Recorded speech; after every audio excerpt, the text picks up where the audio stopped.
I want to thank Harvard for this honor. I'll be changing my job next year, and it will be nice to finally have a college degree on my resume. I applaud the graduates for taking a much more direct route to your degrees. For my part, I'm just happy that the Crimson called me Harvard's most successful dropout. I guess that makes me valedictorian of my own special class. I did the best of everyone who failed. But I also want to be recognized as the guy who got Steve Ballmer to drop out of business school.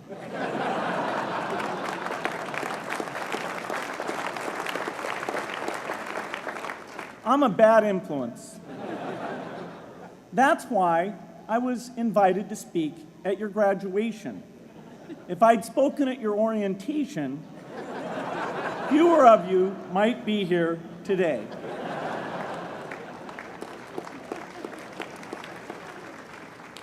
Harvard was a phenomenal experience for me. Academic life was fascinating. I used to sit in on lots of classes that I hadn't even signed up for. And dorm life was terrific. I lived up at Radcliffe in Currier House. There were always a lot of people in my dorm room late at night discussing things because everyone knew that I didn't worry about getting up in the morning. That's how I came to be the leader of the antisocial group. We clung to each other as a way of validating our rejection of all those social people. Radcliffe was a great place to live. There were more women up there, and most of the guys were math science types. The combination offered me the best odds, if you know what I mean. That's where I learned the sad lesson that improving your odds doesn't guarantee success. One of my biggest memories of Harvard came in January 1975, when I made a call from Currier House to a company in Albuquerque, New Mexico, that had begun making the world's first personal computer. I offered to sell them software. I worried they would realize I was just a student in a dorm and hang up on me. Instead, they said, "We're not quite ready. Come see us in a month," which was a good thing because we hadn't written the software yet. From that moment, I worked day and night on the extra credit project that marked the end of my college education and the beginning of a remarkable journey with Microsoft. What I remember above all about Harvard was being in the midst of so much energy and intelligence. It could be exhilarating, intimidating, sometimes even discouraging, but always challenging. It was an amazing privilege, and though I left early, I was transformed by my years at Harvard, the friendships I made, and the ideas I worked on. But taking a serious look back, I do have one big regret. I left Harvard with no real awareness of the awful inequities in the world, the appalling disparities of health and wealth and opportunity that condemn millions of people to lives of despair. I learned a lot here at Harvard about new ideas in economics and politics. I got great exposure to the advances being made in the sciences. But humanity's greatest advances are not in its discoveries, but in how those discoveries are applied to reduce inequity.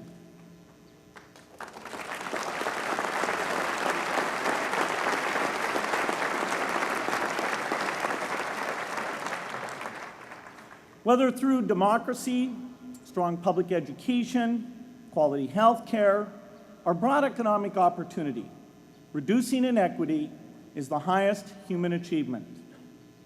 I left campus knowing little about the millions of young people cheated out of educational opportunities here in this country. And I knew nothing about the millions of people living in unspeakable poverty and disease in developing countries. It took me decades to find out. You graduates came to Harvard at a different time. You know more about the world's inequities than the classes that came before. In your years here, I hope you've had a chance to think about how, in this age of accelerating technology, we can finally take on these inequities and we can solve them. Imagine, just for the sake of discussion, that you had a few hours a week and a few dollars a month to donate to a cause. And you wanted to spend that time and money where it would have the greatest impact in saving and improving lives. Where would you spend it? For Melinda and I, the challenge is the same. How can we do the most good for the greatest number with the resources we have? During our discussions on this question, Melinda and I read an article about the millions of children who are dying every year in poor countries from diseases that we had long ago made harmless in this country: measles, malaria, pneumonia, hepatitis B, yellow fever. One disease that I had never heard of, rotavirus, was killing 500,000 children each year, none of them in the United States. We were shocked. We had assumed that if millions of children were dying and they could be saved, the world would make it a priority to discover and deliver the medicines to save them. But it did not. For under $1, there were interventions that could save lives that just weren't being delivered. If you believe that every life has equal value, it's revolting to learn that some lives are seen as worth saving and others are not. We said to ourselves, this can't be true, but if it is true, it deserves to be the priority of our giving. So we began our work in the same way anyone here would begin it. We asked, how could the world let these children die? The answer is simple and harsh. The market did not reward saving the lives of these children, and governments did not subsidize it. So the children died because their mothers and fathers had no power in the market and no voice in the system. But you and I have both. We can make market forces work better for the poor if we can develop a more creative capitalism. If we can stretch the reach of market forces so that more people can make a profit, or at least earn a living, serving people who are suffering from the great inequities. We can also press governments around the world to spend taxpayer money in ways that better reflect the values of the people who pay the taxes. If we can find approaches that meet the needs of the poor in ways that generate profits for business and votes for politicians, we will have found a sustainable way to reduce inequity in the world. Now, this task is open-ended. It can never be finished. But a conscious effort to answer this challenge can change the world. I'm optimistic that we can do this. But I talk to skeptics who claim there is no hope. They say, inequity has been with us since the beginning and will be with us until the end, because people just don't care. I completely disagree. I believe we have more caring than we know what to do with. All of us here in this yard, at one time or another, have seen human tragedies that broke our heart, and yet we did nothing, not because we didn't care, but because we didn't know what to do. If we had known how to help, we would have acted. The barrier to change is not too little caring. It is too much complexity. To turn caring into action, we need to see a problem, see a solution, and see the impact. But complexity blocks all three steps. Even with the advent of the internet and 24-hour news, it is still a complex enterprise to get people to truly see the problems. When an airplane crashes, officials immediately call a press conference. They promise to investigate, determine the cause, and prevent similar crashes in the future. But if the officials were brutally honest, they would say, of all the people in the world who died today from preventable causes, 0.5% were on this plane. We're determined to do everything possible to solve the problem that took the lives of the 0.5%. The problem is not just the plane crash, but the millions of preventable deaths. We don't read much about these deaths.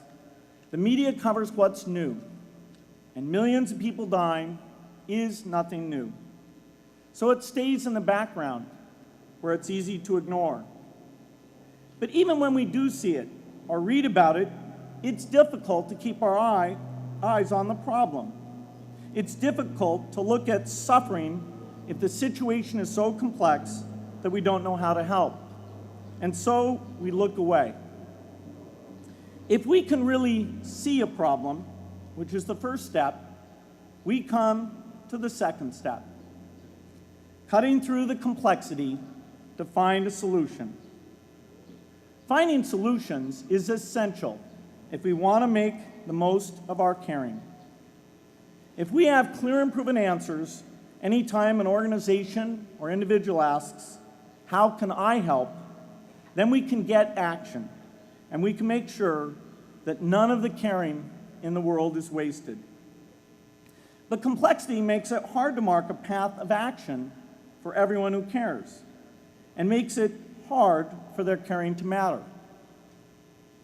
Cutting through complexity to find solutions runs through 4 predictable stages: determine a goal, find the highest impact approach, deliver the technology ideal for that approach, and in the meantime, use the best application of technology you already have, whether it's something sophisticated like a new drug or something simple like a bed net.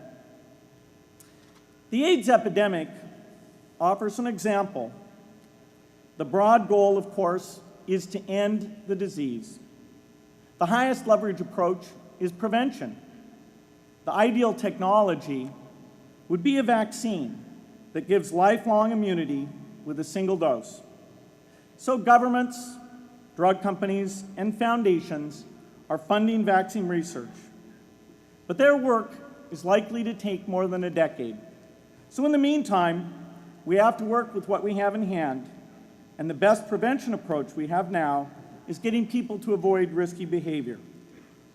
Pursuing that goal starts the 4-step cycle again. This is the pattern.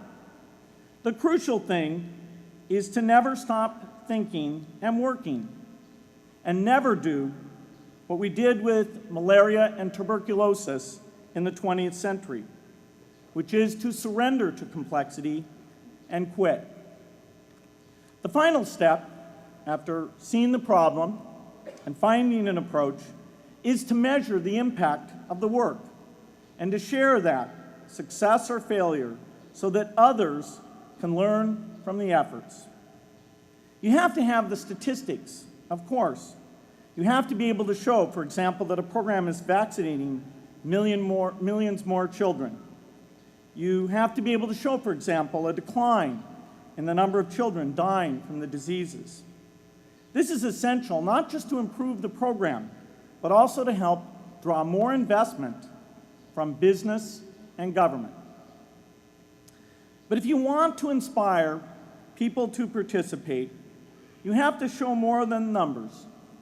You have to convey the human impact of the work so people can feel what saving a life means to the families affected. I remember going to the World Economic Forum some years back and sitting on a global health panel that was discussing ways to save millions of lives. Millions. Think of the thrill if you could save just one person's life, then multiply that by millions.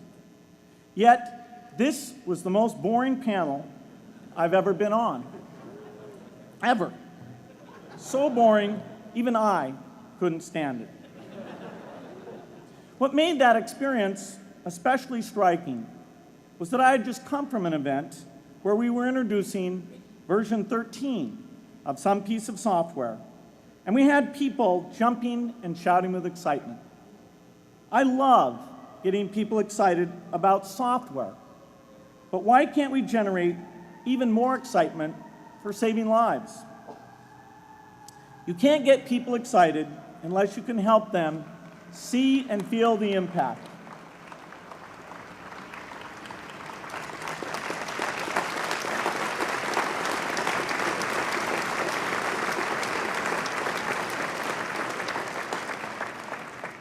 The way to do that is another complex question.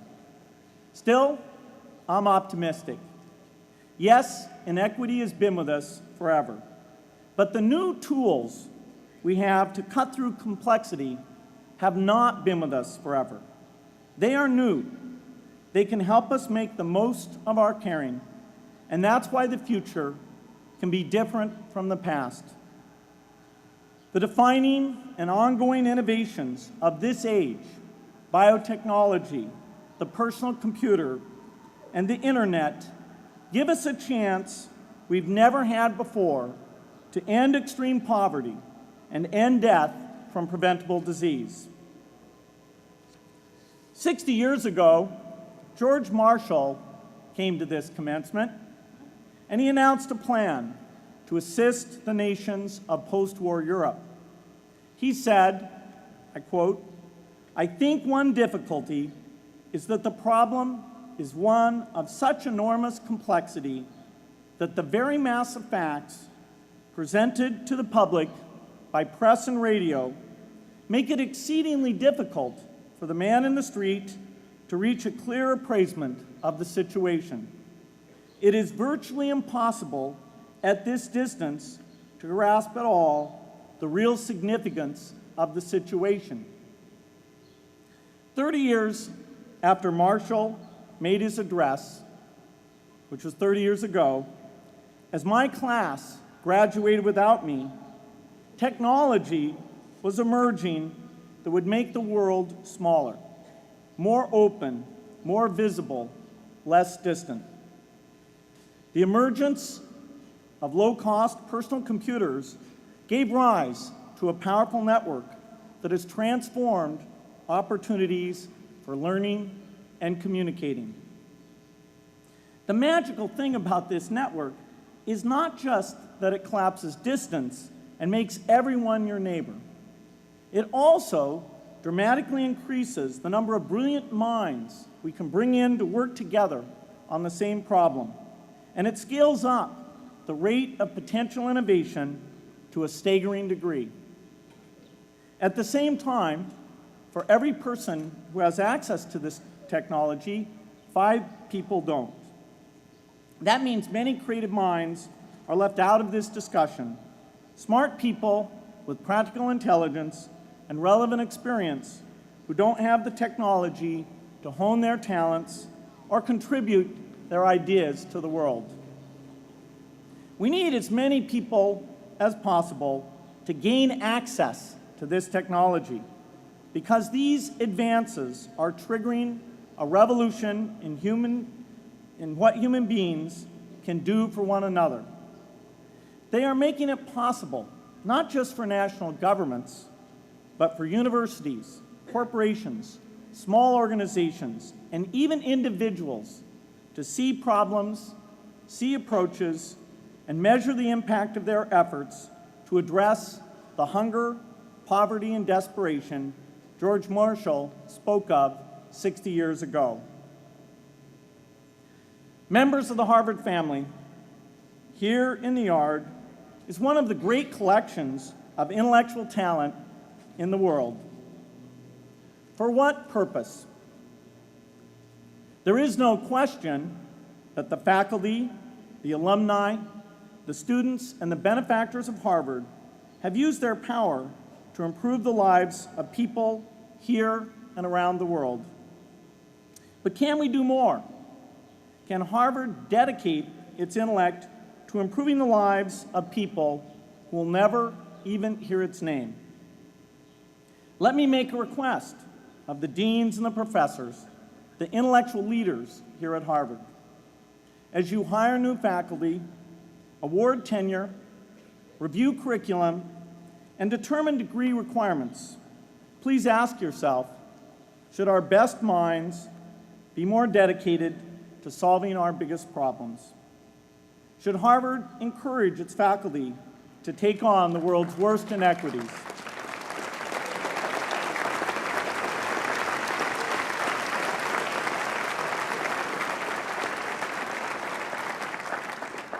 Should Harvard students know about the depth of global poverty, the prevalence of world hunger, the scarcity of clean water, the girls kept out of school, the children who die from diseases we can cure? Should the world's most privileged learn about the lives of the world's least privileged? These are not rhetorical questions.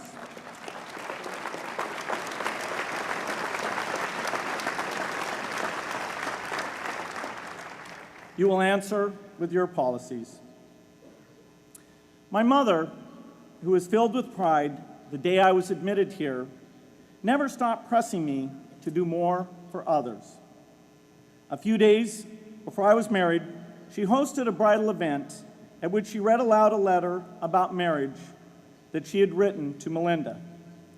My mother was very ill with cancer at the time, but she saw one more opportunity to deliver her message, and at the close of the letter she said, "From those to whom much is given, much is expected."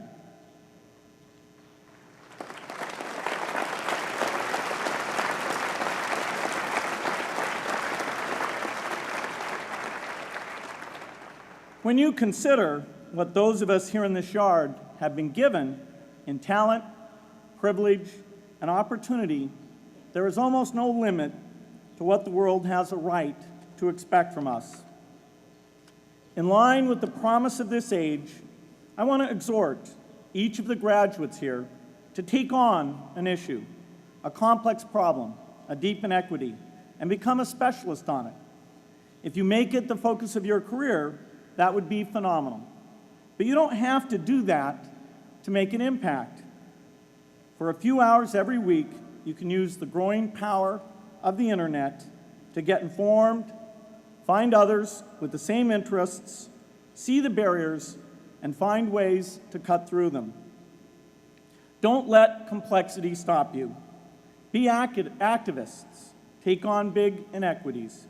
I feel sure it will be one of the great experiences of your lives. You graduates are coming of age in an amazing time. As you leave Harvard, you have technology that members of my class never had. You have awareness of global inequity, which we did not have. And with that awareness, you likely also have an informed conscience that will torment you if you abandon these people whose lives you could change with modest effort. You have more than we had. You must start sooner and carry on longer. And I hope you will come back here to Harvard 30 years from now and reflect on what you have done with your talent and your energy. I hope you will judge yourselves not on your professional accomplishments alone, but also on how well you have addressed the world's deepest inequities, on how well you treated people a world away who have nothing in common with you but their humanity. Good luck.